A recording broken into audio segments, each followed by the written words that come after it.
Welcome to Everyday Economics, a podcast that helps you learn about the economic world happening around you every day. I'm your host, Chris Krug, president of the 501c3 nonprofit Franklin News Foundation. Everyday Economics is a production of America's Talking Network. You can check out all of our great podcasts at americastalking.com. We are recording this episode on Tuesday, December 13th.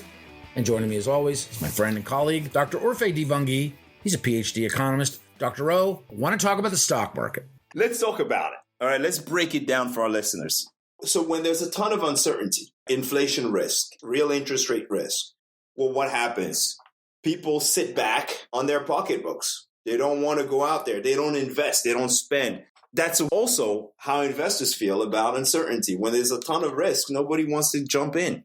That's the first thing. The second thing is the market generally is forward-looking. So investors will bid up the price of a particular stock if they believe that the earnings will be there in the future. That's how this works. But here's the thing. Whenever I've talked about the volatility in this market, because we've had some crazy ups and we've had some losing streaks that are brutal, you've always said the same thing to me in a very matter-of-fact way. It's priced in. What does that mean? What does that mean to the non-economist? Let me, absolutely. When investors take into account in their investment decisions, when they take into account where they think the economy is going to be in the near future, all of their actions already take those expectations into account. All of those actions are based on expectations about where the economy, where inflation is going to be. And so if I've made all my investment decisions already based on future economic data that hasn't been realized yet, that's what I mean by it. It's all priced in. I am expected the economy to move closer to reflect the action that was taken in the past. In other words, earnings catching up to prices, right? Earnings increasing justifies the fact that we bid up the price of a particular stock.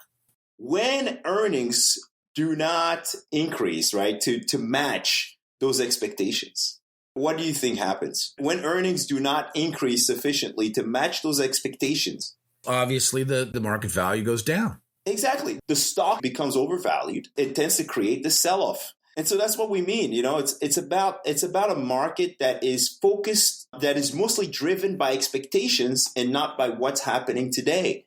And so you'll hear very often that people will say, the market tends to lead the economy because it's forward-looking. Investors are forward-looking. They look for where the returns are going to be in the future. So help me to understand, the difference between the way that a professional investor, someone who is investing on behalf of others, is a fiduciary, versus the way that an average, typical independent investor might approach the market. The typical investor, this is just from talking to friends, will tend to look at past performance to make current investment decisions. And again, I'm not a professional investor, so I'm not giving any advice. I talk for myself. And what I tend to do is I focus on companies' balance sheets to try to figure out if they're healthy and where demand for their product is going to come from before deciding whether or not it's a good idea to invest in a particular company.